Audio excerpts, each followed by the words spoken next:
Good morning students. Hope all of you are good today. Students, today we are going to solve exercise 3.2 of class 8th. So students, if you haven't seen my previous video which I have explained some of the important properties of square and square root, then you just need to go to description box, and if you haven't seen that video then you just watch that video. Now you just open your book and notebook, and in your book page number 50 and question number first, we will start with the question number first. बेटा question number first में क्या बोल रहा है? Question number first में बोला है which of the following number are not perfect square, give reason. और कौन कौन से हैं भाई? क्वेश्चन में दिया हुआ है 7921 और बी दे रखा है आपके पास। मैं बुक को उठा लेता हूं। बी दे रखा है 1228 12,288। सी दे रखा है 4205, डी दे रखा है 2209 और ई दे रखा है 7442। अच्छा, क्वेश्चन में क्या बोला है बेटा? Which of the following number are not perfect square और गिव रीजन। रीजन बताना है और इनमें से कौन से नंबर परफेक्ट स्क्वायर नहीं है ये बताना है। देखो अब ध्यान से समझना बेटा, इसके यूनिट डिजिट पर आ गया 8 और मैंने क्या बताया था आपको? प्रॉपर्टीज में मैंने एक्सप्लेन किया था the number which have at unit place, unit digit पे अगर 2, 3, 7 और 8 आ जाए that number can not be a perfect square. So देखो इसके यूनिट डिजिट पर 8 आ गया, so that number can not be a perfect square. लिख क्या दोगे आप?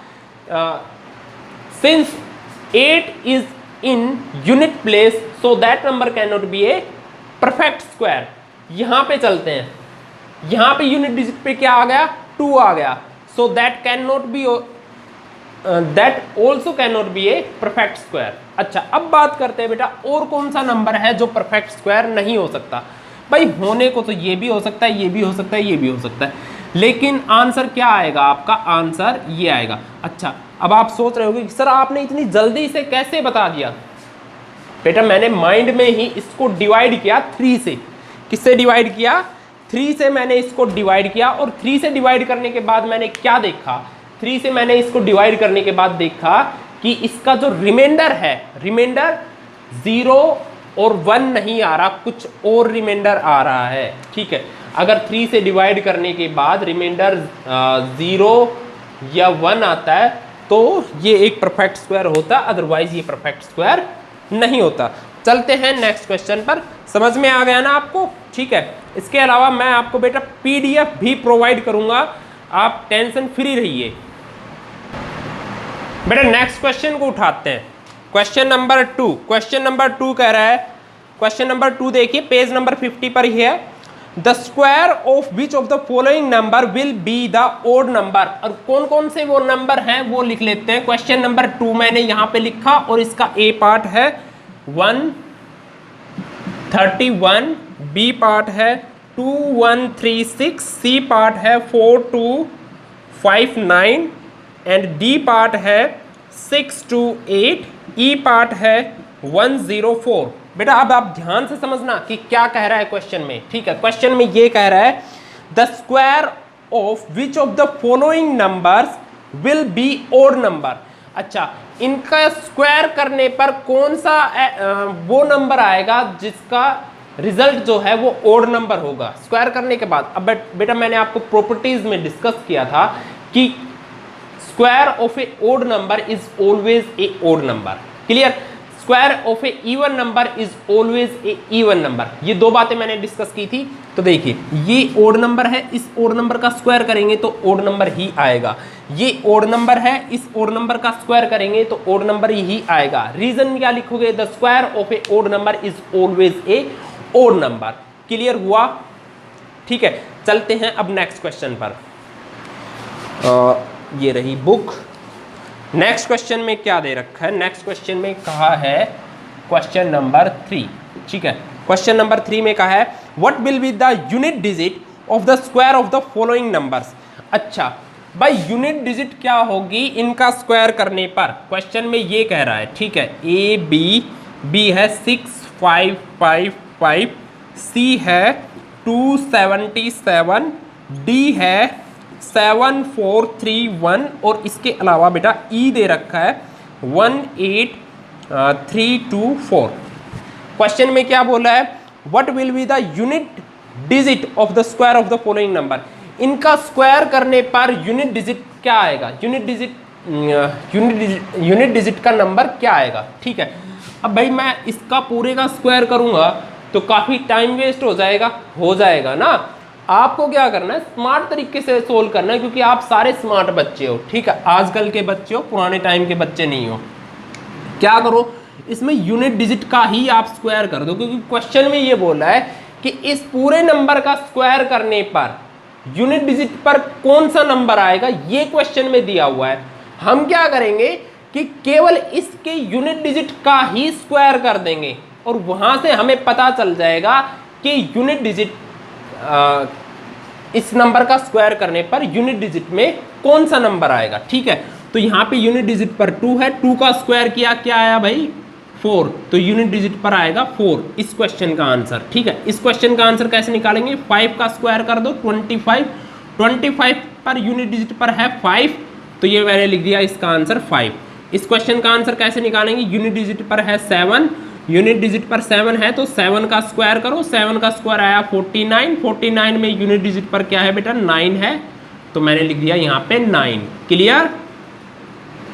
इसका करते हैं, यूनिट डिजिट पर 1 है, 1 का स्क्वायर 1 ही होता है, तो 1 आंसर आ गया। क्लियर। यहाँ पे 4 का स्क्वायर करेंगे क्योंकि यूनिट डिजिट पर 4 है, 4 का स्क्वायर 16 का यूनिट डिजिट है 6, तो 6 इसका आंसर। मैंने आपके पास 3 क्वेश्चंस बेटा आपके एक्सप्लेन कर दिए हैं काफ़ी अच्छे से और आपको समझ में आ गए होंगे। चलते हैं नेक्स्ट क्वेश्चन पर। यस बच्चों, मैंने क्वेश्चन नंबर 4 और 5 मैंने आपके बोर्ड के ऊपर लिख दिए हैं ताकि टाइम कम से कम आपका यूज हो। क्वेश्चन नंबर 5 में क्या बोला है, क्वेश्चन नंबर 5 में बोला, सॉरी क्वेश्चन नंबर 4 में क्या बोला है बेटा, क्वेश्चन नंबर 4 में बोला है observe the following pattern and right the value of. Observe the following pattern, ये पैटर्न ऑब्जर्व करना है, क्लियर है, और इस क्वेश्चन का आंसर निकालना है। समझ में आई बात। अब यहां से आप क्या ऑब्जर्व कर रहे हो, 1 + 3 = 4, 4 होता है 2 का स्क्वायर, 1 + 3 + 5 = 9, 9 होता है 3 का स्क्वायर, 1 + 3 + 5 + 7 16, 16 होता है 4 का स्क्वायर। सिमिलरली इन सब का सम 25 ही होता है 5 का स्क्वायर। अब भाई अब यहां से आप क्या करोगे, 1 + 3 + 5 + 7 + 9 + 11 प्लस आगे क्या आया होगा, आगे बीच में डॉटेड है ना, तो इसका मतलब क्या है 13 + 15 + 17 + 19 + 21 + 23 प्लस और इसके अलावा 25 +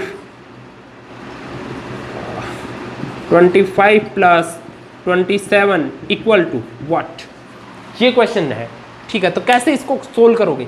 अब बेटा इन सब का आप ऐड करने लग जाओगे तो काफ़ी टाइम यूज हो जाएगा।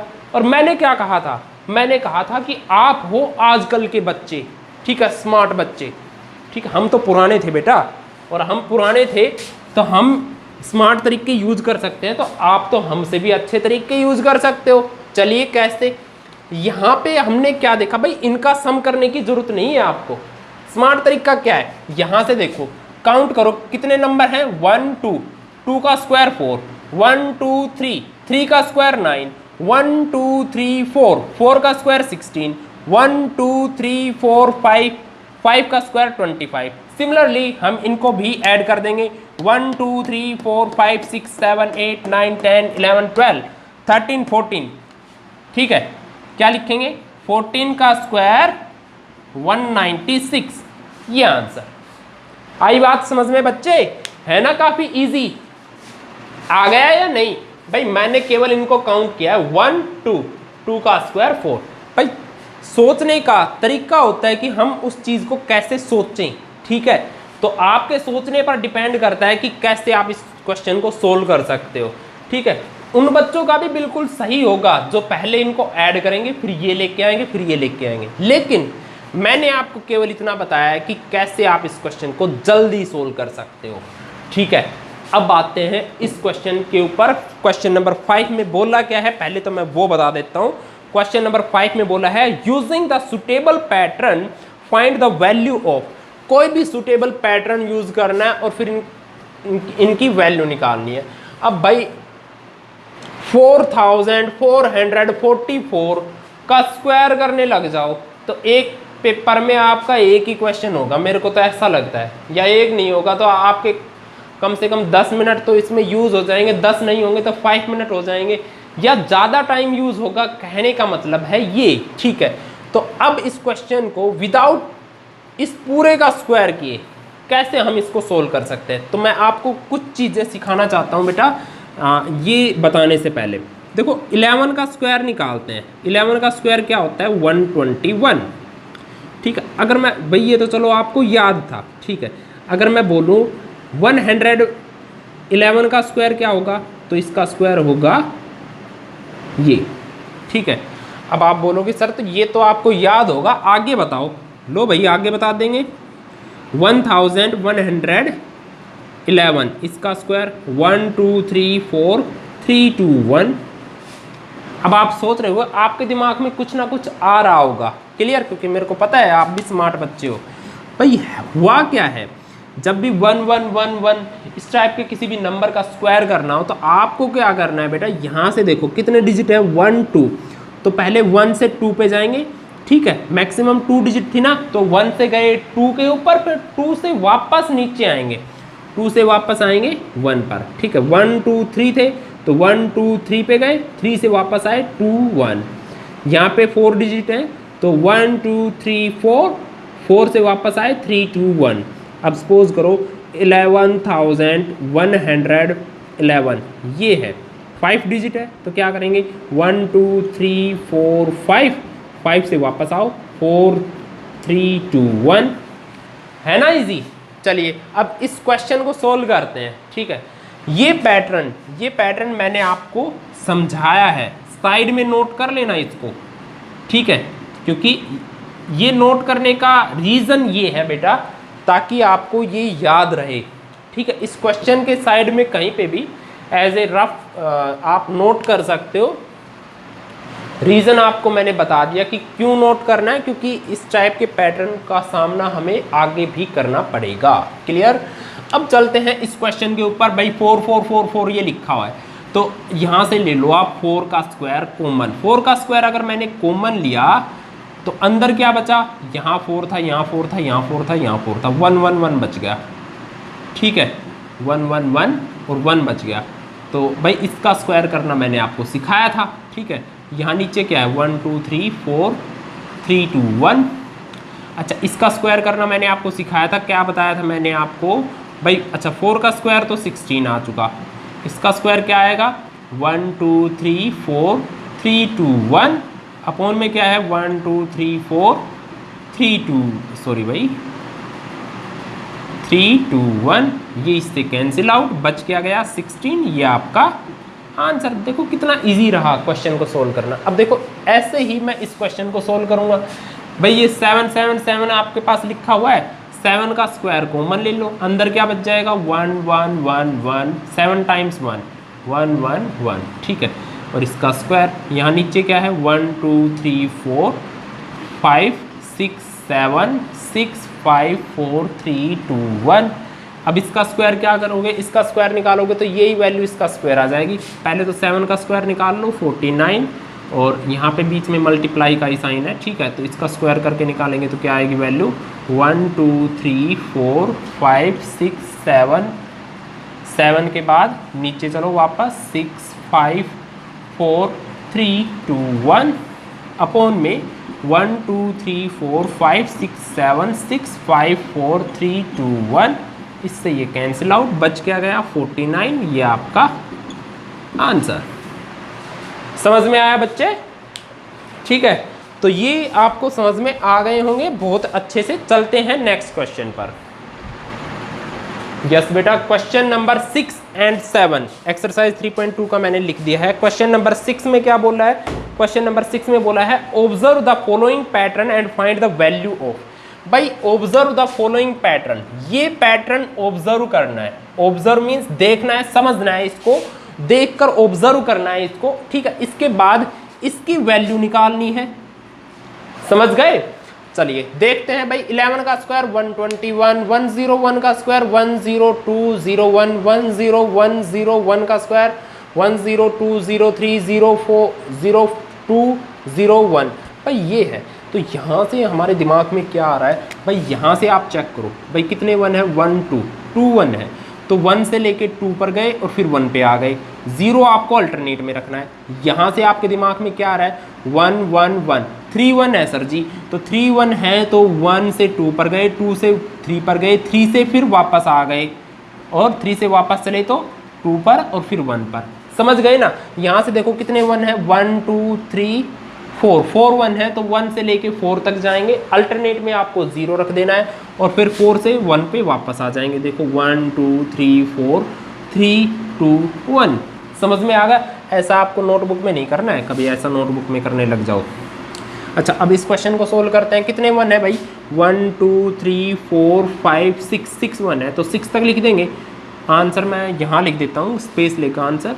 तो भाई 1 0 2 0 3 0 4 0 5 0 6 6 तक लिख दिया। अब नीचे चलो, 0 5 0 4 0 3 0 2 0 1, ये हो गया आपका answer. Is it clear all of you? समझ में आ गया? चलते हैं अब नेक्स्ट क्वेश्चन पर। बेटा ये समझ में आया ना, काफ़ी इजी था। तो ये पैटर्न आपको याद नहीं रखना, समझना है, ऑब्जर्व करना है यहाँ से, ठीक है। क्वेश्चन नंबर 7 पर चलते हैं। क्वेश्चन नंबर 7 में क्या बोला है? Observe the following pattern and find the value. Observe the following pattern, ये पैटर्न आपको ऑब्जर्व करना है, इस पैटर्न को देखना है, इस पैटर्न को समझना है, ठीक है। और इसके बाद इन 2 क्वेश्चंस का आंसर देना है। मैंने प्रॉपर्टीज में भी आपको समझाया था कि a square minus B square वाला फॉर्मूला जो क्या था, a माइनस बी और a प्लस बी, ठीक है। ये आपको नोटबुक में नहीं लिखना, ये नहीं लिखना है नोटबुक में, ठीक है। आपको डायरेक्ट ऑब्जर्व करना है पैटर्न और इसका आंसर देना है। देखो 2 स्क्वायर माइनस 1 स्क्वायर था, तो 2 और 1 को जोड़ दिया, ठीक है। 3 स्क्वायर माइनस 2 स्क्वायर था, तो 3 में 2 को ऐड कर दिया। ऐसे ही 4 स्क्वायर माइनस 3 स्क्वायर है, तो क्या करेंगे? 4 में 3 को ऐड कर देंगे। क्लियर? 5 स्क्वायर माइनस 4 स्क्वायर है, तो 5 में 4 को ऐड कर देंगे। यहाँ पे क्या है? 45 स्क्वायर एंड 44 स्क्वायर क्या करेंगे? 45 प्लस 44 कर देंगे। आंसर क्या आ जाएगा दोनों को ऐड करने पर? 89। ये आपका आंसर। भाई देखो कितना इजी है। मैथमेटिक्स अगर हम सीखें ना, तो सबसे बेस्ट सब्जेक्ट है मैथमेटिक्स, ठीक है। इसीलिए भाई कुछ बच्चे होते हैं जिनको लगता है कि मैथमेटिक्स बहुत ज़्यादा हार्ड है, मेरे को मैथ्स ही समझ में नहीं आता और सारे सब्जेक्ट कर लेता हूँ। लेकिन कुछ बच्चे जो मैथ्स में होशियार होते हैं ना, वो हर सब्जेक्ट में होशियार हो सकते हैं, और वो होते भी हैं। ऐसा ऑब्जर्व किया गया है, साइंटिफिकली प्रूव्ड है बेटा। जो बच्चे मैथ्स में इंटेलिजेंट होते हैं ना, वो मोस्टली हर सब्जेक्ट में ठीक ठाक होते हैं और बल्कि अबोव एवरेज होते हैं। चलिए इस क्वेश्चन को सोल्व करते हैं। 132 माइनस 131 क्या करेंगे भाई? दोनों को ऐड कर देंगे। हमारा तो इतना सही काम है, ठीक है। इन दोनों को ऐड कर दो, कितना आ जाएगा? 2 सॉरी भाई, यहाँ पे आएगा 362। ये आपका आ गया आंसर। समझ में आया बच्चे? तो बेटा क्वेश्चन नंबर 6 एंड 7 मैंने आपके एक्सप्लेन कर दिए। नेक्स्ट क्वेश्चन के ऊपर चलते हैं। काफी इजी थे ये क्वेश्चन। बेटा क्वेश्चन नंबर 8 और 9 मैंने आपके सामने बोर्ड के ऊपर लिख दिए हैं। क्वेश्चन नंबर 8 में बोला है write a Pythagorean triplet, write a Pythagorean triplet whose numbers are formed by the given natural number. ठीक है, ये नेचुरल नंबर हैं और इनसे आपको पाइथागोरियन ट्रिपलेट लिखने हैं। ठीक है, और पाइथागोरियन ट्रिपलेट जैसे अगर मैं क्वेश्चन नंबर ए उठा लूं और इस क्वेश्चन को ही समझना, बाकी के ये क्वेश्चन अगर आप खुद से करना ये समझ में नहीं आए आपको, ये क्वेश्चन अगर आप नहीं निकाल पाओ पीडीएफ में देख लेना, पीडीएफ में आपको प्रोवाइड कर दूंगा। ये क्वेश्चन मैं आपको समझा रहा हूं और ध्यान से देखना इस क्वेश्चन को, ठीक है, और ये खुद से करने की कोशिश करना। क्लियर? ये क्वेश्चन मैं समझा रहा हूं। पाइथागोरियन ट्रिपलेट होते क्या है? पाइथागोरियन ट्रिपलेट होते हैं बेटा, कोई भी वैल्यू ए हमारे पास गिवन है, ए हमारे पास यहाँ पे 6 गिवन है, तो पाइथागोरियन ट्रिपलेट क्या होगा? पाइथागोरियन ट्रिपलेट, पाइथागोरियन ट्रिपलेट क्या होगा? एक तो होगा 2a, एक होगा a स्क्वायर माइनस 1 और एक होगा a स्क्वायर प्लस 1, ठीक है, ये होगा पाइथागोरियन ट्रिपलेट। अब a की वैल्यू क्या है? a की वैल्यू है यहाँ पे 6, तो 2 को 6 से मल्टीप्लाई कर दो, आ जाएगा 12, ठीक है। a की वैल्यू 6 है तो 6 स्क्वायर माइनस 1 कर दो, 6 स्क्वायर माइनस 1, 6 का स्क्वायर कितना होता है? 36 माइनस 1 कितना आएगा? 35, ये दूसरी वैल्यू आ गई। और ये क्या है? a स्क्वायर प्लस 1, तो 6 का स्क्वायर प्लस 1, 6 का स्क्वायर 36 प्लस 1 मीन्स 37। तो पाइथागोरियन ट्रिपलेट की हमारी ये 3 वैल्यूज आ चुकी और ये 3 वैल्यूज ही हमारा आंसर होगी। क्या होगा हमारा answer? 12, 35, 37। Hence our Pythagorean triplet are 12, 35 and 37, ठीक है। ये क्वेश्चन ऐसे ही है, ये a की वैल्यू है, ये भी a की वैल्यू, ये भी a की वैल्यू, यहाँ से 2a, a square minus 1, a square plus 1 की वैल्यू आपको सिंपल सी आपको वैल्यू निकालनी है, जो आप निकाल सकते हो, ठीक है। नहीं आए समझ में पीडीएफ में आप एक बार देख लेना, फिर भी नहीं आए समझ में you can ask to me on my WhatsApp number. Clear? चलिए क्वेश्चन नंबर नेक्स्ट पढ़ते हैं कि क्या है क्वेश्चन नंबर 9 में। Which of the following number are square of the even number? Square of the even number, भाई इनमें से कौन से वो नंबर हैं जिनका स्क्वायर इवन नंबर आएगा? जो इवन नंबर के स्क्वायर हैं, इवन नंबर के स्क्वायर हैं। अब मैंने आपको बताया था ना बेटा कि क्या बताया था, प्रॉपर्टीज में मैंने आपको बताया था square of a even number is always a even number, square of a even number is always a even number. समझ गए? तो बेटा ये देखो, ये इवन नंबर है तो ये इवन नंबर का ही स्क्वायर रहा होगा, ये इवन नंबर है तो ये इवन नंबर का ही स्क्वायर रहा होगा, ये इवन नंबर है तो ये इवन नंबर का ही स्क्वायर रहा होगा। ए और डी को छोड़ देंगे, हमारा आंसर हो गया बी, सी और ई। रीजन में क्या लिख देंगे? The square of a even number is always a even number. Clear? चलते हैं नेक्स्ट क्वेश्चन के ऊपर। इन दोनों को मैं कर देता हूं इरेज। बेटा क्वेश्चन नंबर 10 लिखा है मैंने, ठीक है, और क्वेश्चन नंबर 10 में क्या बोल रहा है? क्वेश्चन नंबर 10 में बोला है using suitable pattern evaluate the following. Suitable pattern कोई भी हमें अप्लाई करना है और इनका आंसर देना है। ए, बी सेम टाइप के हैं, सी थोड़ा अलग टाइप है, डी और ई ये दोनों भी सेम टाइप के हैं, ठीक है। तो बेटा हो सकता है मैंने पीडीएफ में किसी और मेथड से समझाया हो और यहाँ पे मैं कोई और मेथड भी यूज़ कर सकता हूँ, मेथड दोनों ही ठीक है, आप समझना। लेकिन तो देखो पहले मैं ए और बी को यहाँ पे अच्छे से एक्सप्लेन करता हूँ, ठीक है। ए और बी को आपको समझाने की कोशिश करता हूँ। भाई आपको पता है कि 99 का स्क्वायर होता है 9801, ठीक है। ये मेरी स्क्वायर और स्क्वायर रूट वाली ट्रिक है, स्क्वायर की ट्रिक है, उसमें मैंने आपको समझा भी रखा है, ठीक है। अब ऐसे ही अगर मैं आपसे बोलूं कि 999 इसका स्क्वायर क्या होगा? भाई इसका स्क्वायर होगा 998001। समझ में आया या नहीं? ये होगा इसका स्क्वायर 999 का, ठीक है बच्चे। भाई यहाँ पे 39 है ना, तो यहाँ पे 29 हो गए, यहाँ पे 20, यहाँ पे 29 थे, एक 9 हुआ, एक 0 हुआ, बीच में 8 और 1 रखना है। चलिए मैं एक और एग्जांपल लेता हूँ, जैसे 9999 49 है, इसका स्क्वायर करना है, तो क्या करेंगे? 49 है तो 39 लिख देंगे, ठीक है। अब 8 लिखेंगे, बीच में 30 लिख देंगे और यहाँ पे 1 लिख देंगे। आई बात समझ में?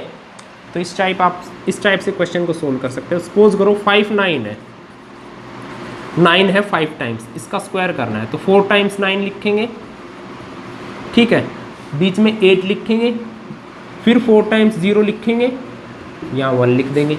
देखो कितना इजी है, चीज़ों को पैटर्न से समझना कितना इजी है ना इजी। अब चलते हैं क्वेश्चन के ऊपर।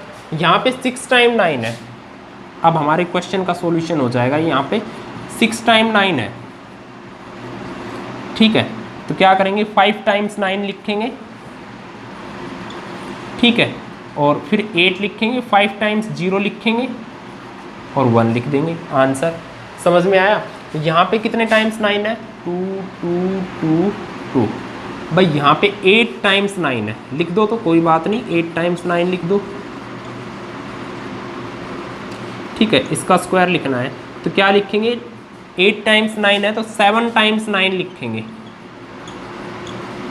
ये पैटर्न बन जाते हैं बेटा, ठीक है, ये समझने होते हैं, नंबर्स के साथ खेलना, ठीक है, ये होता है नंबर्स के साथ खेलना।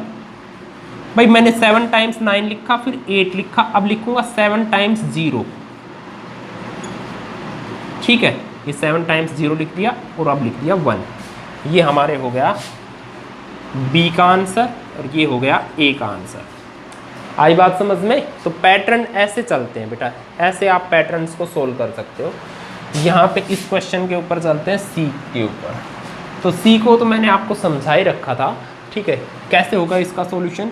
भाई कितने 1 है, 1 2 3 4 5 6 1 है, तो 6 टाइम्स 1 2 3 6 तक काउंटिंग लिखो, असेंडिंग फिर डिसेंडिंग, 1 2 3 4 5 6 5 4 3 2 1, ये आपका आंसर।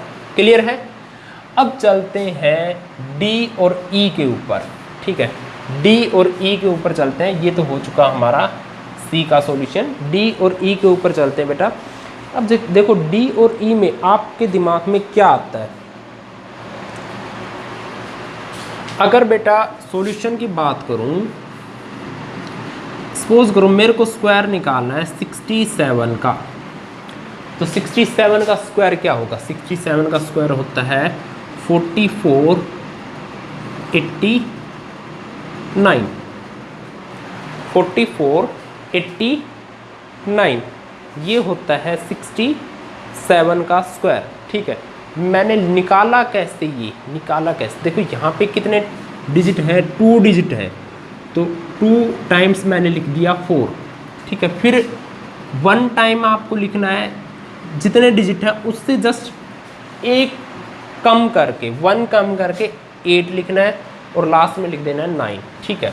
जैसे सपोज करो मैं इसका स्क्वायर कर रहा हूँ, कितने डिजिट है 1 2 3, तो 3 टाइम्स 4 लिखेंगे, 3 टाइम्स 4 लिखेंगे। अब 3 टाइम्स 4 लिखने के बाद 2 टाइम्स 8 लिखेंगे, ठीक है, और इसके पीछे लगा देंगे 9। बस इतना सा ही तो काम करना है। चलिए अब जो हमारा ई पार्ट है ना क्वेश्चन का, ये आ जाएगा, इसका स्क्वायर करना है। कैसे करेंगे भाई, कितने डिजिट है 1 2 3 4 डिजिट है, तो 4 टाइम्स 4 लिखेंगे, 4 टाइम्स 4 लिखा तो 8 कितने टाइम्स लिखेंगे, 3 टाइम्स लिखेंगे, ठीक है, और लास्ट में लिख देंगे 9। ये हमारा आंसर आ जाएगा किस क्वेश्चन का, ई वाले क्वेश्चन का, ठीक है। अब चलते हैं डी पर। डी में है 6 6 6 6 6 6 6 7, भाई 2 2 2 2, 8 डिजिट है टोटल, ठीक है, 8 डिजिट हैं। तो कैसे करेंगे, 8 टाइम्स मैं 4 लिखूंगा, ठीक है, 8 टाइम्स मैंने 4 लिख दिया। अब 7 टाइम्स में लिखूंगा 8, 7 टाइम्स लिख दिया 8 और अब लिख दूंगा 9। बस ये हमारा आंसर आ गया दूसरे क्वेश्चन का, डी का, और ये डी का हो गया, ये ई का हो गया, सॉरी भाई, ये डी का और ये हो गया ई का। Is it clear all of you. बेटा मैंने आपको काफ़ी अच्छे से समझाने की कोशिश की है इन पैटर्न्स को, कि कैसे आप इन पैटर्न्स को आसानी से समझ सकते हो। चलिए हम अब चलते हैं क्वेश्चन एक्सरसाइज के लास्ट क्वेश्चन के ऊपर। यस बच्चों, क्वेश्चन नंबर 11 है, और क्वेश्चन नंबर 11 में क्या गिवन है, क्वेश्चन नंबर 11 में क्या पूछा है, give reason why the following numbers are not perfect square. Question में ये दिया हुआ है कि हमें रीजन बताना है कि ये जो नंबर्स है ना, ये परफेक्ट स्क्वायर क्यों नहीं है, क्यों नहीं है परफेक्ट स्क्वायर। चलिए बताते हैं बेटा। पहला क्वेश्चन उठाते हैं 23,647, ये है पहला क्वेश्चन, और ये परफेक्ट स्क्वायर क्यों नहीं है। सिंस हमने क्या देखा यहाँ पे 7 अकर at unit place, so that can not be a perfect square. ये बात आपको लिख देनी है, 7 अकर at unit place so that number can not be a perfect square. Clear, मैंने बताया था ना, जिस भी नंबर के यूनिट प्लेस पे क्या आ जाए बेटा, यूनिट प्लेस पे आ जाए 2, 3, 7 और 8, सो that number can not be a perfect square. तो ये नंबर क्यों नहीं हो सकता परफेक्ट स्क्वायर, मैंने आपको समझा दिया है। चलते हैं नेक्स्ट क्वेश्चन के ऊपर। यहाँ पे 0, यहाँ पे 0। अच्छा, 0 वाला कंसेप्ट क्या था, अगर यूनिट किसी भी नंबर के लास्ट में ओड नंबर ऑफ जीरोज आ जाएं, ठीक है, ओड नंबर ऑफ जीरोज आ जाएं, सो that number can not be a perfect square. Clear है। जैसे भाई 100 तो होता है परफेक्ट स्क्वायर, लेकिन 1000 होता है क्या, नहीं होता ना। क्यों नहीं होता, क्योंकि 1000 में 3 जीरोज होते हैं। 3 zeros means odd number of zeros होते हैं। एंडिंग में क्या नहीं आना चाहिए बेटा, एंडिंग में ओड नंबर ऑफ जीरोज नहीं आने चाहिए। तो यहाँ पे 1 0 अकर हो रही है लास्ट में, means odd number of zeros हैं, so that number can not be a perfect square. Reason 1 0 occur at unit place due to odd number of zero concept, so that number cannot be a perfect square। यहाँ पे चलते हैं, since 3 0 occur at unit place, so that number cannot be a perfect square, क्योंकि 3 एक odd number है, ठीक है। since 5 zeros 1 2 3 4 5 0 occur at unit place, so that number cannot be a perfect square। यहाँ पे चलते हैं, since 3 occur at unit place, so that number also cannot be a perfect square। समझ में आ गया बच्चे। ये मैंने क्वेश्चन नंबर 11 कंप्लीट कर दिया है बेटा। आई होप आपको ये वीडियो अच्छी लगी होगी, ठीक है। तो आपको इस वीडियो को अगर कुछ भी क्वेश्चन समझ में नहीं आए तो दोबारा से देख लेना है। क्लियर है। और so thanks for watching my video. Have a nice day. पढ़ते रहो, मुस्कुराते रहो। Have a nice day.